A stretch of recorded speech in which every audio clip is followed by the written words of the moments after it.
Assalamualaikum dan salam sejahtera. Saya Azam Abdullah dan ini pasukan sahih edisi Jumaat 2 Jun 2021. Selain di saluran Berita RTM, anda juga boleh saksikan kami di YouTube Berita RTM. Baik, sebelum kita ke perkembangan yang pertama, kita ikuti dahulu jumlah kes COVID-19 untuk hari ini, iaitu mencatatkan 6,982 kes. Tiada perubahan yang signifikan, masih lagi tinggi, dan Selangor mencatatkan jumlah yang paling tinggi iaitu 2,907 kes dan Kuala Lumpur 637. Dan setelah hampir setahun lebih kita menjalani PKP ini dan juga pandemik, jumlah keseluruhan kes 765,949 kes setakat ini dicatatkan oleh Malaysia. Baik, kita beralih pula kepada program vaksinasi. Secara ironinya, kita telah pun mencapai proses vaksinasi yang cepat dan lebih kurang 8,346,697 penduduk di Malaysia telah pun menerima vaksin. Dan setakat 1 Julai semalam, hari ini 2 Julai, pemberian dos 1 dan juga dos 2 mencatatkan 263,012. Dan kalau boleh saya perincikan, setakat ini 2 juta penduduk Malaysia telah pun berjaya melengkapkan dos pertama dan 5 juta masih lagi untuk melengkapkan dos pertama dan 2 juta untuk melengkapkan dos yang kedua. Baik, seterusnya, Kementerian Perubahan dan Kerajaan Tempatan telah menerima maklumat daripada orang awam berhubung tawaran pembiayaan peribadi yang diiklankan di laman Facebook, iaitu Lesari Pinjaman Peribadi KPKT. Hasil semakan di laman Facebook tersebut, KPKT mendapati laman tersebut telah diwujudkan oleh pihak yang tidak bertanggungjawab yang telah menyalahgunakan logo KPKT, iaitu Jata Negara, dan logo syarikat kredit Community Berlesen yang didaftarkan di bawah Akta Pemberi Pinjam Wang 1951, Akta 400. Sebagai itu, pihak KPKT menafikan penglibatan dan tawaran iklan terhadap pembiayaan peribadi Lesari Pinjaman Peribadi KPKT kepada orang awam. Satu posting mengenai isu doktor kontrak baru-baru ini. Seorang pengguna media sosial telah menghantar tweet mengenai Menteri Kesihatan menamatkan kontrak mereka sewaktu pandemik ini. Posting yang dibuat oleh tweet handle Avin Fauzi adalah fitnah dan ianya tidak benar sama sekali. Jelas sekali posting itu berniat jahat dan cuba hendak mencetuskan keadaan huru-hara. Seterusnya, Jabatan Kesihatan Wilayah Persekutuan Labuan menafikan mesej berangkai yang tular di aplikasi WhatsApp tentang adanya kes COVID-19 di SPMP Kiam Sam yang melebihi 1,000 kes positif. Sebaliknya, angka tersebut adalah jumlah penduduk yang disaring dan bukannya bilangan kes positif COVID-19 di kawasan tersebut. Orang awam diminta tidak menyebarkan viral dan tidak sahih ini kerana ia akan mengakibatkan situasi panik dalam kalangan masyarakat. Harus diingatkan juga, penyebaran berita palsu sebegini boleh dikenakan tindakan di bawah Seksyen 233 Akta Komunikasi dan Multimedia AKM 1998. Baik, ini di Sabah. Berita yang tular kononnya peniaga disaman disebabkan membenarkan pelanggan dine-in ataupun makan di dalam restoran adalah berita palsu. Penguatkuasa Dewan Bandaraya Kota Kinabalu di BKK daripada Unit Jabatan Kesihatan Persekitaran Bandaraya JKPB dalam satu kenyataan rasmi mengesahkan telah mengeluarkan saman ke atas restoran Weng Fo Damai Plaza Fasa 4. Kerana kesalahan pengendali makanan gagal memiliki sijil kesihatan yang sah. Purata 2 kes bunuh diri setiap hari dilaporkan bagi tempoh 2019 hingga Mei 2021 berdasarkan statistik terkini yang dikeluarkan Polis Diraja Malaysia PDRM. Pengarah Jabatan Siasatan Jenayah Bukit Aman, Datuk Seri Abdul Jalil Hassan berkata, pada 2019 adalah sebanyak 609 kes diikuti sebanyak 631 kes bagi 2020. Bagi tempoh 5 bulan pertama, iaitu tempoh Januari hingga Mei tahun ini, sebanyak 468 kes bunuh diri direkodkan. Bagi tempoh itu juga, seramai 1,427 wanita dan 281 lelaki dilaporkan membunuh diri. Seramai 872 orang yang membunuh diri adalah berumur 15 hingga 18 tahun. Manakala mangsa berusia 19 hingga 40 tahun pula seramai 668 orang. Johor mencatatkan kes bunuh diri yang tertinggi pada 2019 dan 2020 iaitu sebanyak 101 kes. Pada tahun ini pula Selangor mencatatkan kes tertinggi iaitu sebanyak 117 kes. Baik, pergerakan merentas daerah dan negeri dibedarkan di kawasan Perintah Kawalan Pergerakan di PKPD namun hanya bagi tujuan vaksinasi COVID-19. Menteri Kanan Keselamatan Datuk Seri Ismail Sabri Yaakob berkata penduduk di lokaliti dikenakan perintah itu di Selangor dan wilayah Persekutuan Kuala Lumpur hanya perlu menunjukkan butiran janji temu di aplikasi MySejahtera, laman sesawang atau mesej pesanan ringkas SMS.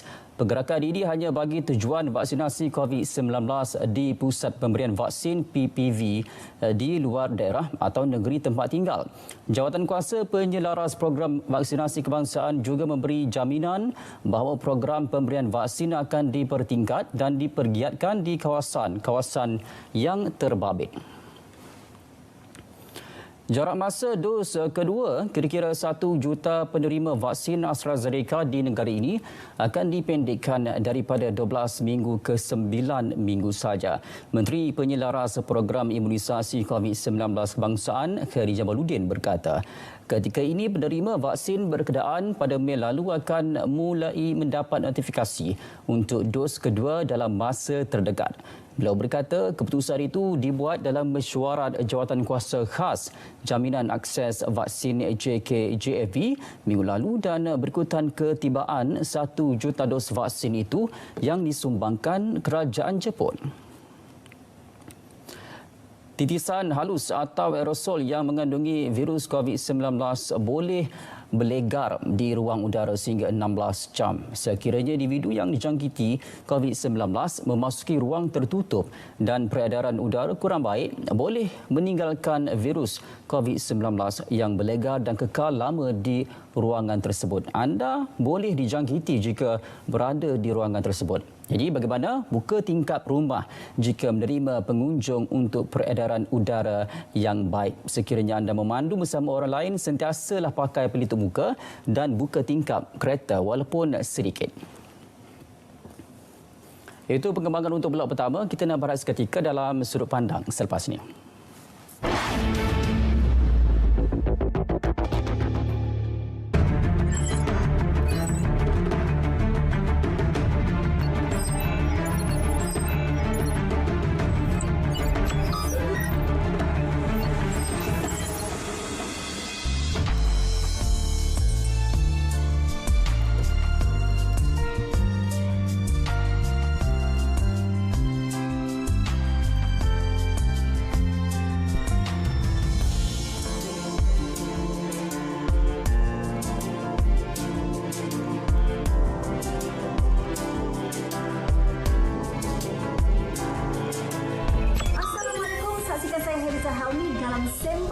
Medsos Salam Baitullah bersama tetamu di studio dibawakan khas oleh Onyx House bermula daripada 6 Julai hingga 20 Julai. Dan jangan lupa kita ada kuis untuk dimenangi. Salam Baitullah, suatu kerinduan.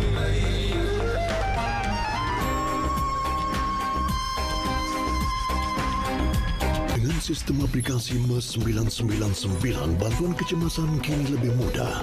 SafeMe 999 Polis menghubungkan seluruh rakyat Malaysia kepada pihak polis. SafeMe 999 Deaf untuk golongan kurang upaya pendengaran dan pertuturan. Dan SafeMe 999 Blind untuk golongan kurang upaya penglihatan. Muat turun secara percuma melalui telefon pintar anda.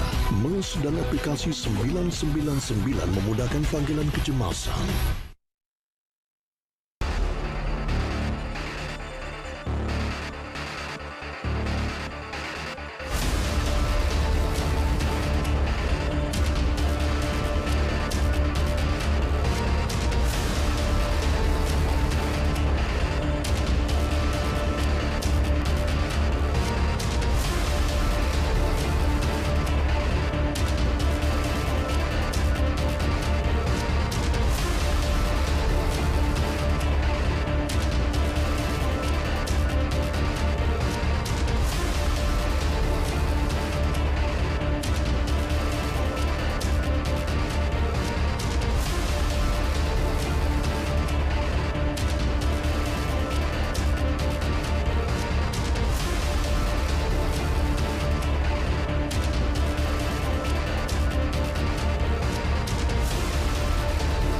Baik, kembali dengan pasukan Sahih edisi Jumaat 2 Julai 2021 hari ini bersama dengan saya Azam Abdullah.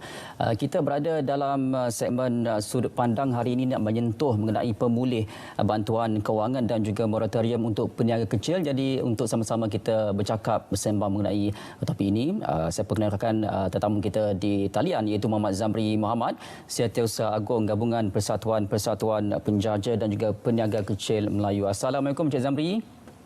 Waalaikumsalam. Saya kira Encik Zamri banyak nak diperkatakan berkongsi dengan keadaan sekarang khususnya peniaga kecil ni. Mungkin dalam tempoh yang kita telah lalui pelbagai PKP dan juga pelbagai bantuan, apa khabar peniaga kecil kita setakat ini Encik Zamri? Alhamdulillah. Sebelum tu kami ingin mengucapkan terima kasih kepada RTM yang telah menjemput kami semua untuk menyampaikan sedikit maklumat kepada ahli kita yang hampir 1.5 juta orang.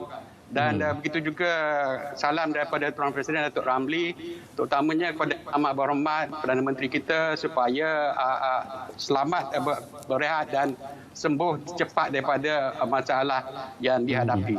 Dan kepada ahli-ahli kita, bersabarlah, kita telah melalui 3 PKP yang mencabarkan dan setakat hari ini alhamdulillah kita di belakang medan dapat membantu sebahagian daripada masalah-masalah hadapi menerusi Majlis Tindakan Ekonomi yang dibawa kepada MKM, dan kita semua ni walaupun tak semua, sebahagian besar daripada ahli kita dapat menaga walaupun dalam PKP 3 yang kita alami baru-baru ini. Dan seperti mana yang dikatakan berkaitan dengan pemulihan itu adalah yang ketujuh, pakej yang ketujuh ya. Sebelum ni kerajaan telah melaksanakan 6 pakej, yang mana pada PKP yang pertama, kalau didapati 4 pakej yang diberi pada tahun 2020 berjumlah 305 bilion. Dan masuk pada tahun 1 apabila PKP kedua dikenakan pada Januari 13, kita dapat lagi di bawah perbaik sebanyak 35 bilion. Dan apabila kita dikenakan PKP yang ketiga, iaitu pada 1 bulan Jun, kita dapat lagi pakej permakasan plus berjumlah sebanyak 40 bilion. Bererti kerajaan telah pun memberi bantuan dalam bentuk pakej kepada rakyat termasuk penjaja dan peniaga dan PKS semua berjumlah sebanyak 380 bilion. Dan alhamdulillah apabila kita dapati masalah pandemik COVID ini agaklah berpanjangan, kerajaan sekali lagi telah melancarkan pakej pemulih untuk 6 bulan akan datang ni sebanyak 150 bilion lagi. Okey, Encik Zamri, kalau kita tengok kepada situasi sekarang, terutama di Kuala Lumpur dan juga bandar-bandar yang besar, peniaga-peniaga kecil ini sangat terjejas. Lebih-lebih lagi kita dah pun masuk ke PKP 3.0 ini dan fasa 1 masih lagi dipanjangkan. Jadi kalau kita bercakap mengenai pemulih yang diumumkan oleh kerajaan baru-baru ini, antara inisiatif dia, Encik Zamri, apa yang dirasakan paling diperlukan oleh peniaga-peniaga kecil ni? Ya, dalam 150 bilion tadi, kepada peniaga-peniaga yang mana kerajaan telah memperuntukkan 20 bilion kepada peniaga-peniaga yang mengalami masalah dalam 6 bulan akan datang ni. Dan negara juga dapat lagi peruntukan tambahan 2 bilion daripada baki yang dia ada sebanyak 6.8 bilion untuk membantu peniaga-peniaga untuk memulihkan balik perniagaan. Apabila nak mula ni maklumlah, benda yang terhenti terpaksa dapatkan modal. Jadi kerajaan sediakan juga pinjaman untuk memulihkan balik perniagaan melalui bank negara. Dan dibuat melalui agensi-agensi kerajaan termasuk juga bank-bank komersial dengan faedah yang menariklah yang disubsidikan oleh kerajaan. Dan kita saja ni kalau kita perhatikan, apabila PKP pertama dahulu, kita terus dapat one off walaupun kita tak boleh berniaga pada 2 minggu pertama tu dah dapat one off daripada mereka yang ada lesen PBT. PBT bagi RM500. Dan pada pakej rancangan ekonomi itu kerajaan memperuntukkan 3,000 bagi setiap peniaga-peniaga yang punya SSM. Dan ditambah pula pada PKP 2 1,000 dan PKP 3 ni 1,000 lagi, berarti dah dapat 5,000. Dan kerajaan masih lagi menjadualkan untuk membayar pada bulan Julai ini 500 lagi, September 500 dan juga pada bulan November 500 lagi. Alhamdulillah lah, saya rasa itu cukup menyediakan satu kewangan untuk kalau tak dapat membantu keseluruhannya sebahagian daripada perbelanjaan sara hidup peniaga, terutamanya mereka yang tak dapat meniaga. Tapi alhamdulillah ahli kita ni sebab banyak terlibat dalam pemakanan yang mana dikategorikan sebagai perniagaan esensial, sebahagian besar mereka dapat meniaga tapi taklah sempurna seperti yang mana kita meniaga sebelum ni. Walau bagaimanapun sebahagian daripada perbelanjaan tu boleh kita cover, tapi nak dapat simpanan tu masih tak ada lagi. Jadi kita berharaplah dengan usaha kerajaan yang berterusan sekarang ini mewaksinasikan rakyat, yang mana kalau nak kira jadual asas sepatutnya daripada Februari sehingga Februari tahun depan. Tetapi kalau kita perhatikan, kerajaan berusaha keras mengadakan vaksinasi sekecil-kecilnya daripada mobile truck kepada sebesar stadium negara yang mampu membuat vaksinasi sebanyak 10,000 sehari. Dan kita sekarang pun kalau tengok angka tadi dah 268,000 sehari. Berarti kalau kita target tu kita dapat 300,000 sehari, kita mampu menyuntik vaksin tadi dalam 3-4 hari 1 juta lah. Berarti target yang kita kata Februari tadi dan dipercepatkan sehingga Disember boleh dicapai dalam bulan Oktober. Dan bagi wilayah, kalau mengikut Tan Sri Anwar, dia yakin 80% immunity herd itu dicapai dalam bulan Ogos. Alhamdulillah apabila dah sampai kepada immunity herd, kita rasa kita lebih bebas dan yakin untuk keluar berniaga. Baik, Encik Zamri, kita harapkan juga program vaksinasi ini cepat dilakukan supaya kita dapat kembali pulih ekonomi dan juga peniaga kecil dapat kembali untuk berniaga. Encik Zamri, mungkin ada data-data oleh Encik Zamri sendiri sebagai persatuan yang paling dekat dengan peniaga kecil dan juga penjajah kecil ini, setelah lebih 7 pakej rancangan yang diumumkan kerajaan yang diterima juga oleh mereka-mereka yang terkesan, seramai mana ia telah membantu peniaga kecil? Mungkin ada angka-angkanya? Ya, berkaitan dengan peniaga tadi yang dapat bantuan JKP tadi, kita sebenarnya bayar kepada peniaga yang punya SSM.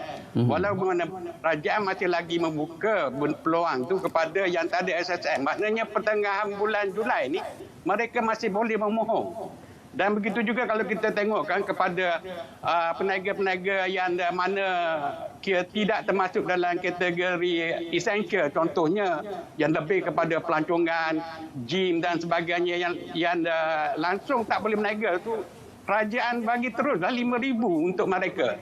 Sebabnya dapati mereka terjejas terus. Jadi kita tengok betapa prihatinnya kerajaan kepada rakyat dalam usaha untuk membantu masalah yang dihadapi oleh rakyat.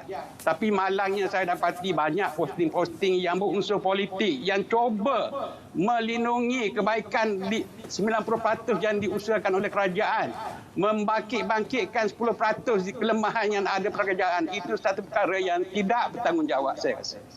Encik Zamri, untuk berbaki 1 minit ini mungkin boleh komen sedikit mengenai moratorium yang akan berlangsung pada 7 Julai ini.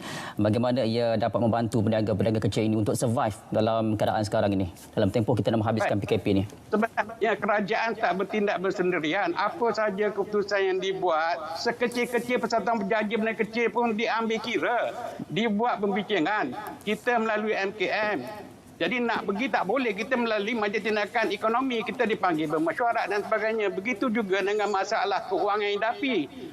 Menteri Kewangan melalui Bank Negara Malaysia juga panggil kita untuk bincangkan berkaitan dengan moratorium ini sebab pada awalnya diwar-warkan 3 bulan.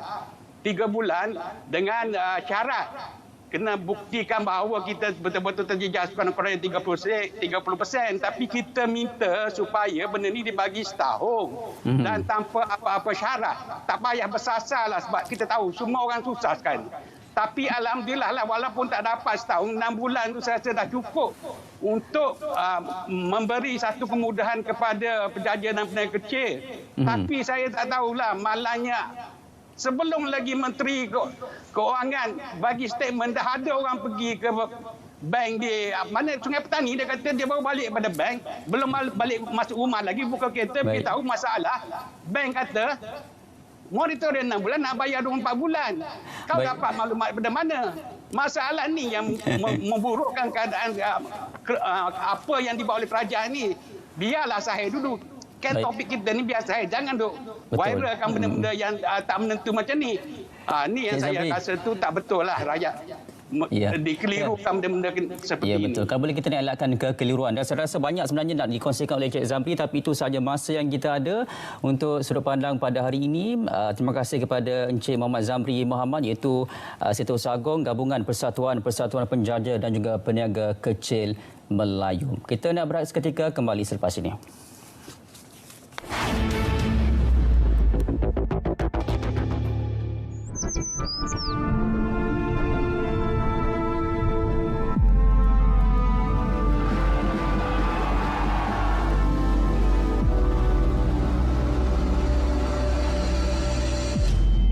Therefore made the assessment that COVID-19 can be characterized as a pandemic. Hari ini, Perintah Kawalan Pergerakan dilaksana di seluruh negara. Bangsa merupakan salah seorang daripada 2 kematian kes COVID. Saudara-saudari dan anak-anak hanya perlu berada di rumah. Just stay at home.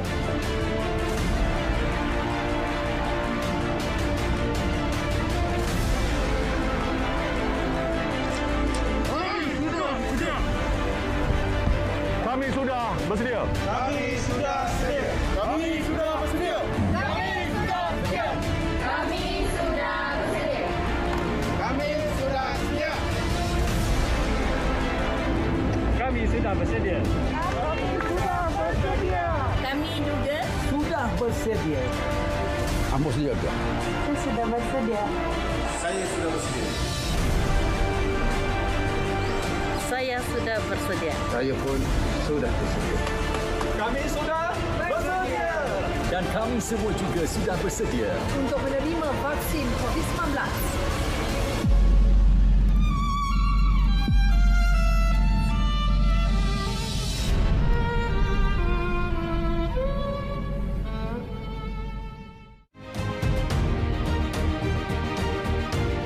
Bagi mempercepat jadual pelaksanaan PIK, sejumlah 400 juta ringgit diperuntukkan untuk menambah bekalan vaksin negara. Ini bermakna jumlah bekalan vaksin yang ditempah kerajaan adalah cukup untuk menampung 130% populasi rakyat berbanding 120% sebelum ini. Penambahan bekalan vaksin ini antara lainnya adalah sebagai stok penimbal tambahan serta bertujuan untuk memulakan proses vaksinasi bagi 64 juta remaja berumur 12 hingga 18 tahun.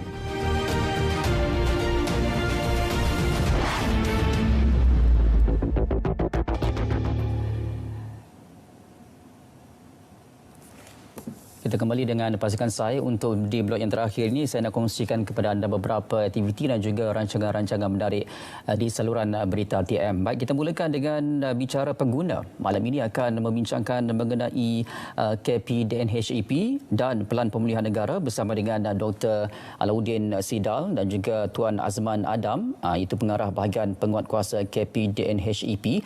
Malam ini anda boleh saksikan pukul 9 malam di saluran berita RTM. Baik, seterusnya kita bergerak pula kepada Pesona XY. Tajuknya pula Jalan Keluar bersama-sama dengan Pegawai Psikologi Kementerian Kesihatan iaitu Effendi Sutrisno Tanjung. Juga kita ada pakar psikologi klinikal Wan Syazrina Wan Ahmad Sabri pukul 5 pagi 3 Julai di TV1. 11.05 pagi di TV1. Baik, seterusnya iCitra, pengeluaran iCitra akan dibayar ke dalam akaun bank anda. Ini maklumatnya, nombor akaun anda perlu aktif dan juga akaun di atas nama ahli sendiri, bukan akaun bersama atau akaun syarikat. Baik, itu mengenai iCitra. Seterusnya, ini di Facebook Kementerian Pertahanan Malaysia iaitu Tentera Darat Malaysia PTDM ada menjalankan kajian secara online untuk dapatkan pandangan awal awam berkaitan dengan pelaksanaan program Jiwa Murni PJM Tentera Darat. Jadi kepada anda untuk menyertai kajian ini boleh ke Facebook Kementerian Pertahanan Malaysia. Di situ ada diletakkan link. Jadi tekan link itu dan masuklah untuk menyatakan jawapan anda terhadap kajian-kajian yang dijalankan di situ. Baik, seterusnya ini Konvensyen Penyelidikan PLC dan juga Inovasi Pendidikan Program Matrikulasi kali pertama tahun 2021 yang tarikhnya 12 hinggalah ke 14 Oktober 2021 dengan temanya memperkasakan pembelajaran dalam dunia digital.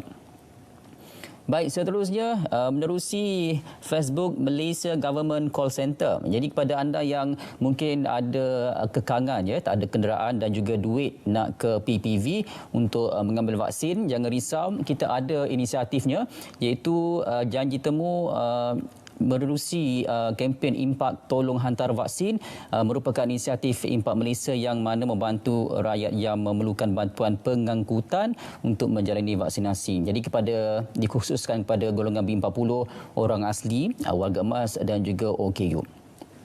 Baik, seterusnya diskusi ilmu, resensi buku melalui video alternatif baharu mengenal buku secara langsung pada 5 Julai 2021 10 pagi. Anda boleh saksikan di Facebook Dewan Bahasa dan Pustaka. Ada 3 panel yang akan berkongsikan mengenai tajuk yang akan dibincangkan.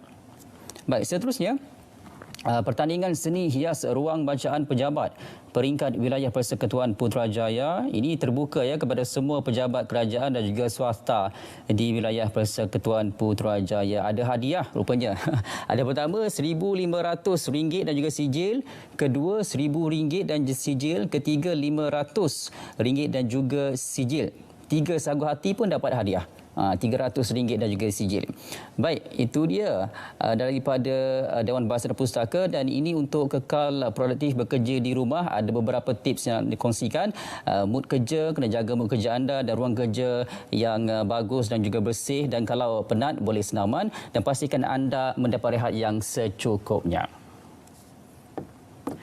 Baik saudara, perkongsian tadi mengakhiri Pasukan Sahih untuk hari ini. Anda boleh tonton kami sekali lagi di Pasukan Sahih di YouTube. Jadi teruskan setia anda bersama saluran berita RTM. Esok PKPD akan dimulakan di kawasan juga komuniti Kuala Lumpur dan juga Selangor. Jaga diri dan patuhi SOP yang ditetapkan. Kita boleh menang. Saya Azam Abdullah. Assalamualaikum. Kita jumpa lagi.